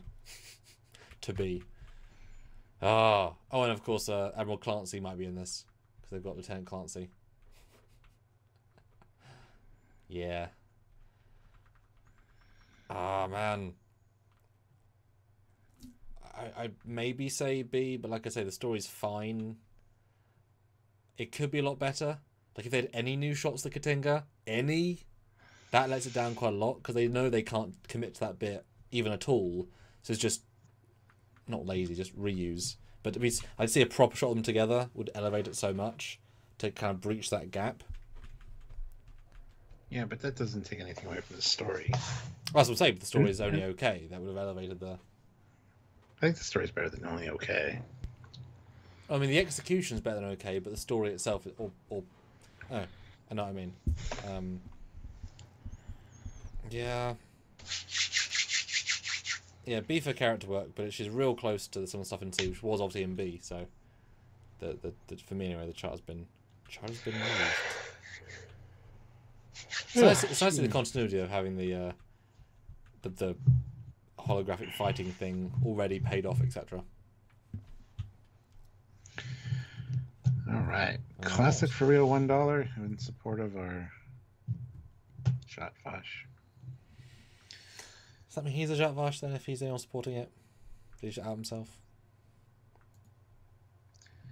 No comment. Ah, first human half. First half human, half clone. Yes. Yes. Don't forget there was a Vulcan or a Klingon lady in the last season, in the first season, crawling on the floor towards war. True. Yeah. Aggressive. Wise. Yes. 28 votes in the poll, though. We'd love to get 2 more to get to 30, and then we can read it out. How many do you have left in the chart? I feel like we saw quite a few. Like 8? 9? 9? Yeah, there's a few more episodes for sure. Happy to go down to $3 and then hopefully we can quickfire a few? Yeah, absolutely. Yeah, so down to 3, 2.5, 3. Throw them in. Let's talk about them. And Classic for Real, $2. Add 5 to Shades of Grey so we know original tier. Put a number 5 on it? Or an F? Or is he arguing that if it goes up one more tier, it'll appear at the bottom again? Oh, I'm down for that. Let's do that. Yeah, it's back where it belongs. But make sure it's below the other one, just like hitting the edge of the chart. Just Oh, really? Yeah. I'll do what we always do in that case then. It's not even half an episode. We'll let it like hang. Yes, there we go. It's so drunk. There. Riker, why are you so drunk? There you go. So yeah, $3. Let's do the rest. 8 more. 25 minutes. Are there some heavy hitters left? Let's see. Good debate so far, and we've shifted chart, so that changed everything. I am conflicted in a good way. Yes. Okay, how many good ones do we have left?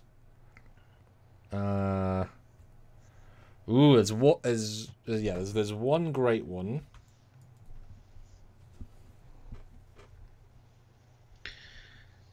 What? That's it. There's one great one left. Everything else is something else. If there's some D's, I'd be very thrilled because we need some stuff in that chart, right? Yeah. That is interesting. People went for the more interesting ones.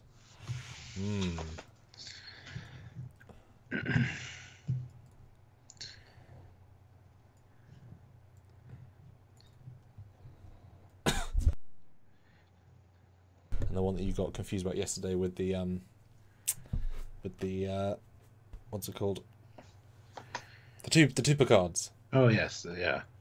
Yeah, somewhat creepy Picard. Well, definitely creepy Picard.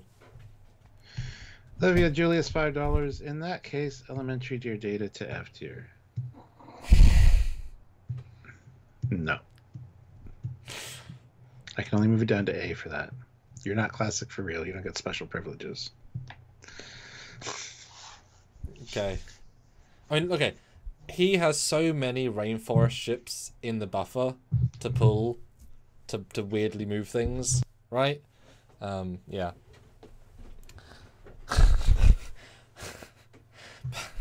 Don't know what to say. Pick another joke. And Jason's asking, is season 1 worse then, or is season 2 worse? Is what? In who now? Is season 1 or season 2 worse, given our conversation here? They're about the same, honestly. There's good quality in both. Season 2 is just less exciting, which is odd. Yeah, but look at all the S's. Apart from the S's, yes. For this season, anyway. But we've got another orange one, which is superb.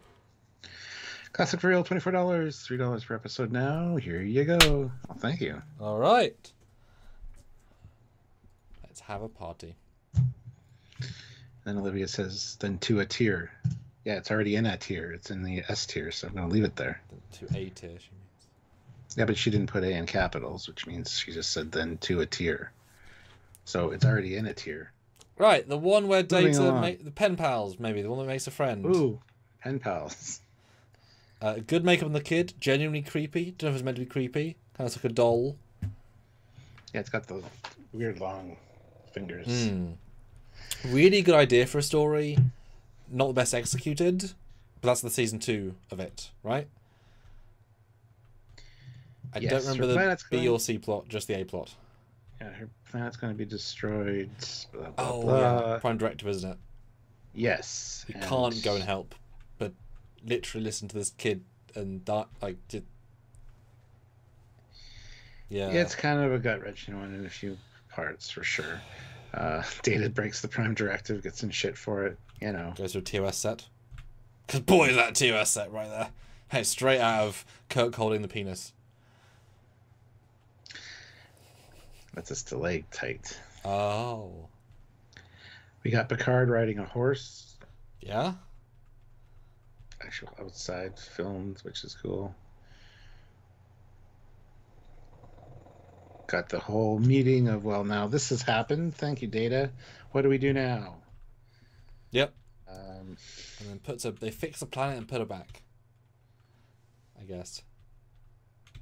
With a not so good Brent composite and a very, very, very fake shadow. That's what shadow I make because it's easier to do. Yeah. It's kind of a cute episode, and, you know, it really highlights what the Prime Directive is all about and how much trouble you can get in for breaking it. So my gut in this chart would be D, because I like it less than what's in C. But that's personal preference. I think probably the story gets it at C, but I have personal preference at less than those. Those ones, of course, were higher, so it would have got C otherwise. But that's where I am. What do you think? I think it's time for the first D in the... Okay. Yeah. In contrast. Yes. Because that plays a part. Well, I love the fact that we're seeing Picard's crew quarters, the station behind it, that painted by Rick. I love that station. Such a nice station. Okay, interesting. Well, we got some more, so we're gonna move on super. from classics, and if we don't get to all of them, we'll use his to get those. Guys, the support is what makes us go. So thanks so much. Yes. Area 51, $5, unnatural selection. That's the Pulaski with the kids, kids that don't Augments, age. pretty much. Yes. She goes down to the planet and does age, and then they need to find her original DNA because she doesn't like taking the transporter. Yeah. So they don't have her thing on file, so they go find a hairbrush and they get her, and they bring her back up as young. Miranda Kloss. Yay. That's nice. What's that, sorry? Miranda Kloss. Oh, yes. I can blow it up as well. The creepy plastic mold thing that, again, the actor, boy, claustrophobic and can't breathe much. Shove in plastic. I mean, it's good to see Data. I mean, I think this is probably the episode that Data and Pulaski make their turn. They are forced to work together. Yes, I think it's one of the turning points for her, yeah. And Pulaski is good in it, right? There's only so much she can do in this role, this character, but she is good in this. And I certainly wish they brought her back in season 6 or 7 to give her some, like Tasha, not necessarily redemption, but like her best episode. Or in Picard, bring her back in Picard. They could have done that. A little bit old now, but yes, could have. Still alive. Absolutely. Shush your face. Oh man, again, this is personal preference. I don't love this episode. I see why there's good bits, but it feels average, just real average, and not a fun average, just average. Like I wouldn't pick this, but it's a fine idea. Yeah. Yeah, it's not one I remember fondly or at all ever really think about.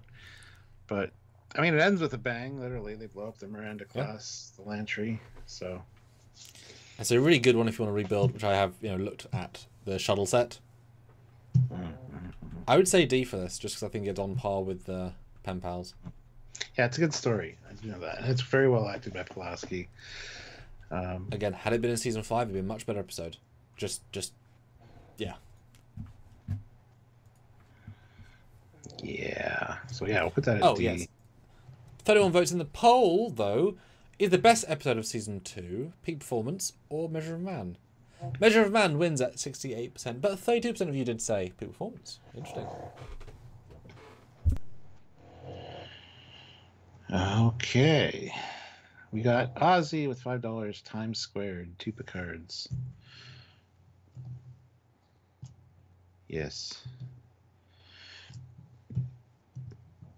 Yes, lone isolated Picard comes aboard in a shuttle with damage on board. And I love they pull it into. Me and Sylvie just watched this one not that long ago. They pull it into the shuttle bay, and it says 05 on it, USS Enterprise, or sorry, NCC 1701, and they don't notice right away. They have to walk up to it and go, "It says 1701." No shit. I would notice that coming into the bay. Look, next week was our eye test. They were ready for it. They just hadn't got there yet. Yeah. Picard plays it off as really a dick to the other Picard, the whole thing. Like, why'd you abandon your ship? There's the whole, should we stay on this course? Should we reverse course? What should we do? Oh, it's after me. Of course, I'm going to leave the ship. That's a brilliant plan. What do you think happened with that guy? You dumb fucks. And anyway, yeah, as they get closer to the time where the other Picard is from, he becomes more coherent and conscious, and he goes and he's on a loop, essentially. He does his thing and saves the day. So, yay. It's fun, and they do a good job with the two Picards on screen. Yeah, and it's an interesting idea. I think Picard acts like a bit of a dick in it, though. He gets very angry and agitated at this other Picard who is just himself. Yeah, but I kind of love that because he represents his ultimate failure. But destroying his ship? Losing his ship and his crew, yeah, which Stargate has already happened once, right? So everything, and him needing to be different leads to aggression. I can 100% see. And this is a very smart episode with the most simple premise ever. Right? It's a time loop done dark. And you get a really, really good use of the shuttle set. With its bloody chair straight off a car. It's good. I've always liked this episode a lot. Premise, acting, use of the sets, shuttle bay set, the ending's super dark. The mystery that is kind of done again in cause and effect in some way. You know, but this is very effective. Great split screen again. I would give this an A. I think it's very, very atmospheric, and the effect of the portal, the fuzzy thing, is really good. Of the vortex. Yeah. I think it's near an S. I think I need to rewatch it to get the solid of the dialogue. Doesn't quite hit there for a chunk of it, but I think certainly an A. Yeah, I would agree with you. Nice. Olivia Julius, $5. To A tier. A tier, A tier, A tier, A tier. No bloody S, B, C, D, or F. A tier for elementary tier data. There you go. That's all it took. Yeah, there needs to be a coffee table book with all Olivia's relatively good jokes, and then a much thicker book of all bad jokes. Yes. That was a bad joke by me, but there you go. Oh, that's good. I like that. Very nice. Classic for real, $2. Time for a which is worse poll: Shades of Grey or Section 31? Section 31. Okay, 3 more votes. Quick, go, and I'll do that poll as well. Quick, vote. Do you prefer Pulaski or Crusher? Yeah. 3 more votes. Quick. Up. I only have 17 minutes. Yes. Next. Classic for real. $6? What the hell? Given the other super chats for new episodes, this will round out my last super to $5 per remaining one. You're welcome. Well, thank you. Classic. Much You guys appreciated. make all the difference. 3 more votes, guys. Come on. So we'll pull in the outrageous O'Connor. He makes a return, don't you know? Lost an eye, don't you know? Yeah, how'd that happen, don't you know? No, I don't know. What happens in this? It's Romeo and Juliet. Done. It's essentially Romeo and Juliet, yes. He's our Han Solo in Star Trek. A good costume though. Yeah, and great acting. I love his persona in this. He's such a nice guy. A little roguish, but that's the point. And Terry Hatcher is in this as the transporter chief, and she's amazing. Well, of course, she's just some lady, of course. She'll only become her later. Yeah. At this point, yeah. He does romance her, though, and we've got Data trying to be funny as a side thing. What is humor? Yeah, and this doesn't age as well because it was a guy at the time who was famous. I don't know who he is. I've never known who he is, and no one under 50 or 40 knows who he is.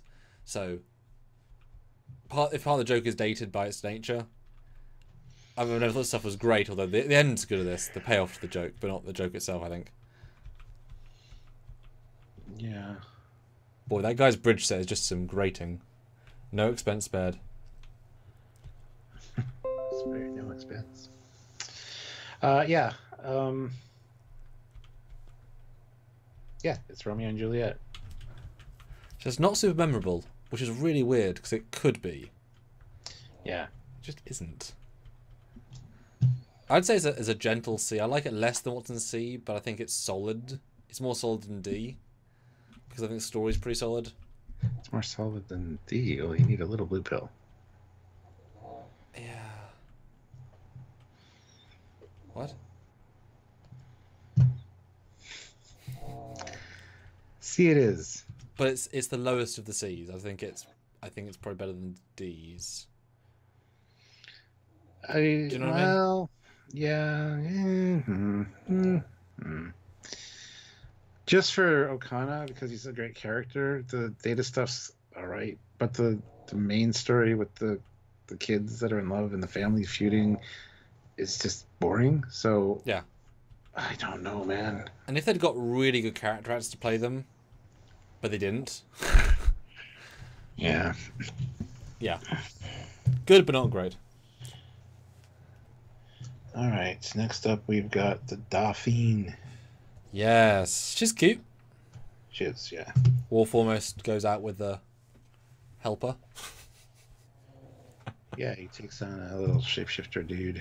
Chiclet, whatever. What is that one? But yes, she's being transported to her duties or whatever. She's learning stuff. I don't know. Didn't we do this in season 6 with the lady from GoldenEye? Kind of. Her friend is super hot too. Yeah? I don't know why she's in it. But don't remember at all. Okay. Yeah. A little old lady, creepy. Oh yeah, I forgot his little bug, a little bear. I forgot it was a bear. I mean, in fairness, good Wesley episode. Like, he gets more than just his, you know, he gets dumber every half season. But it works better for him. How he started this way, it would have been just stronger. And yeah, the Riker guy in love scene is fantastic, and I'm sure, obviously, Whoopi's who she is, but at the time she was the biggest star on the show by a mile, and so Fritz did a really good scene and like act on par with her. It's a great scene. Yeah. But I never ever think of this episode, ever. No. Yeah. And Wesley's kind of a whiny little bitch in it too. He's a teen in his first love. It's all right. I know. I was there once at one point, if you can believe it. No. Yeah, shut up. Oh, this is a D. See, it would have been a C, but we moved B to C and C to D. I think C is it. What's in C is better. Yes. Oh yeah. Mhm. These are, and the ones in D are good. Good ideas, good stories. They're just kind of boring and unmemorable. We had to make space between the B's and the C's. Yeah. Everything got skewed, so yeah. It makes sense. Yes. All right. Next up, we got. Ah, yes. Loud as a Whisper. Yeah, that's what it's called. Good title. Who the hell is it? I'll finish the poll while you reread. So, who do you prefer, Pulaski or Crusher? 71%. Crusher. Controversial. Yes. So this one, I mean, we also have, again, the Picard's ready room desk having a hologram. And they're transporting this guy who is deaf to a thing for a reason. I don't remember. He's some kind of diplomat. Yeah, he's a very, very important diplomat who uses multiple people to speak for him because he's so clever. He's got his entourage. Yeah, it's a good premise. And he's actually a deaf actor as well, so it feels authentic. Although Yeah. he could just not talk and it'd still be pretty authentic. Like the acting would be good. A little bit of a romance thing between him and Troy, and they get to the planet they're going where these people have been fighting for centuries, and Data learns sign language because his team gets annihilated, which is one of the best death scenes in Star Trek, where they get and you see like their skeleton. They also it's pretty gruesome. Also, the cave set when they find the progenitors. Same damn clearing. Yeah. Thank you. Yeah. I'm gonna say D, but nearing F, because I don't think this is a great episode. Might be a great idea, but I'm bored looking at the stills of this. Yeah, I've never been a fan of it either, except for that one scene where they get phasered or whatever the weapon is. Gruesome man. It is pretty cool effect, I gotta say. I mean, very, very low D. And even if the script's great, I don't remember being great. All right. Yeah. Next up, we've got Riker and his papa, who had a relationship with Pulaski, don't you know? Anyway, he comes on to brief Riker about his proposed next command, because Riker's been offered the Melbourne, I think. Yeah, another promotion potential. Yeah. We get daddy issues. Which one is this again, sorry? What's the name of it? I don't fucking know. Oh, the Icarus Factor. Yes. Thank you. Yeah, we get daddy issues. They talk about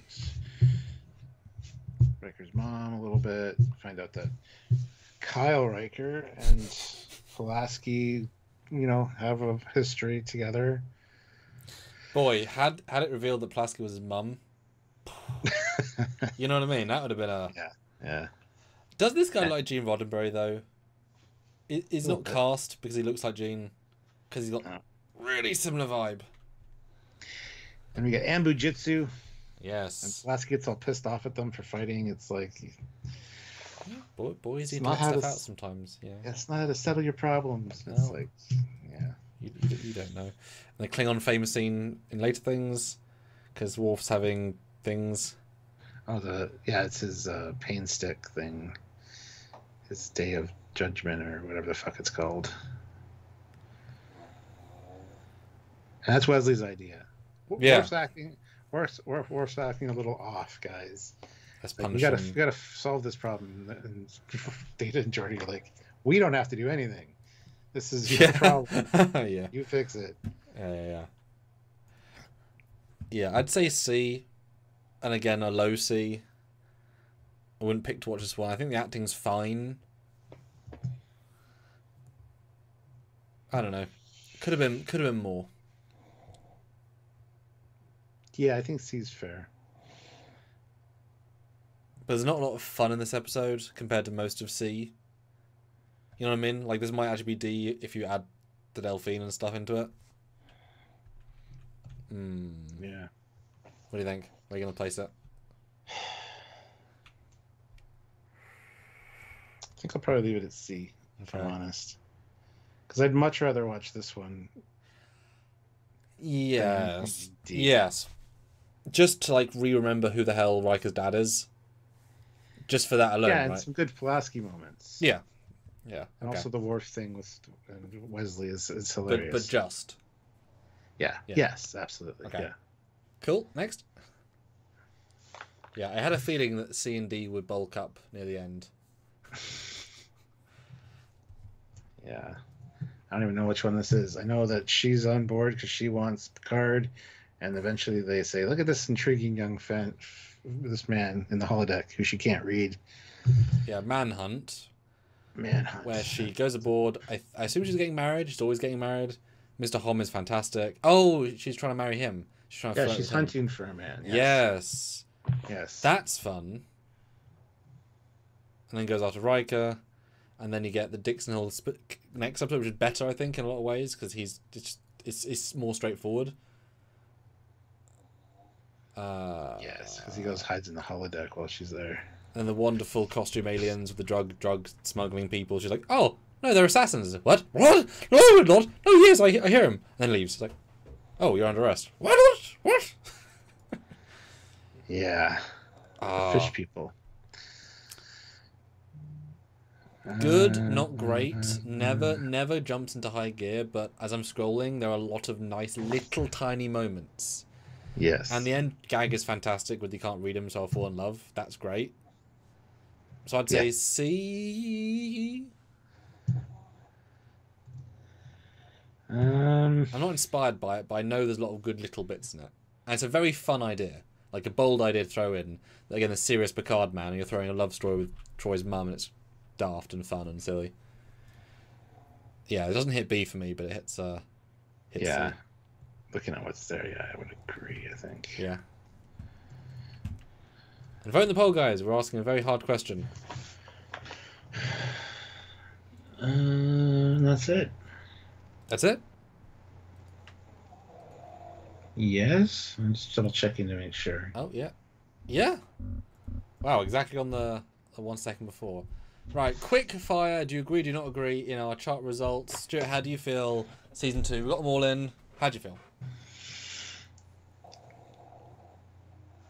Still that bell curve up to season 3. There's more S's than I really thought there was going to be, but yeah, mid-tier, the C's. Yeah, there's a lot of mediocrity in this season. A lot of good stuff that you don't remember is there because it's surrounded by other stuff in an episode that you don't remember. Yep.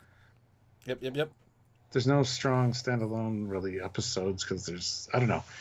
Yeah. Some good ideas, but the actual execution, the show making has not refined yet. Once you have both together, you start hitting winners. And I think this would be very interesting to rewatch the season Ds, and because the dialogue's going to come into play and see if they would be lowered or raised. You know what I mean? Like, they're so... I don't remember them enough to necessarily judge fully. But, you know, etc., etc. Yeah. Phoenix Kingdom says, someone bump Elementary back up to S. I absolutely will. Oh, wow. Boom. For free! My god, he's generous. All classic, just for another live. Yeah, that does feel slightly better, doesn't it? Yes. I just want, like, a shattering glass effect when I do this. Good. Yeah, really interesting. Shades of grey became shards of glass. Shades of off the board. But the S's are all memorable and all hyper unique. All of them properly. And A's are also hyper unique. Just a little bit less successful. Yeah, interesting. Yeah. Season 3, though, next week. That'll be interesting. Yeah, that's where it's going to... The delineation in some of these next seasons is going to be so refined. Because they're so good. But then we get to season 6 and 7, the chart might skew back down again to average. Yeah, exactly. That'll be interesting. All right, very interesting.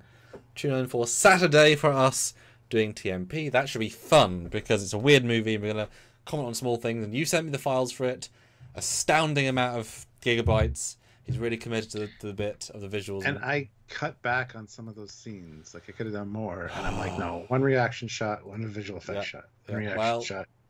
We're going to have a drink every time there's a reaction shot. Oh, God, I forgot his Trekyards. Oh, no. Wow, we are going to get... Oh, my God. I actually really enjoyed the watch today. I got to still watch it again tomorrow for my other... Oh, God, yeah. But... That's going to be so interesting to do the end of the review drunk and see how it feels. Because it might be funnier. I'm hoping it'll be funnier. Yeah. Yeah. Beautiful. All right, well, Stuart, have a great rest of your day. See you on Saturday.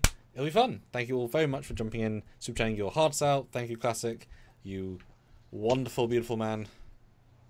And Olivia being our rock. Yes, absolutely. And I am more scared because Fleetborn never appeared. So. Yeah, I'm still terrified too. So until Saturday, he's Commander Cocky. He's got a Foley. Bye, guys.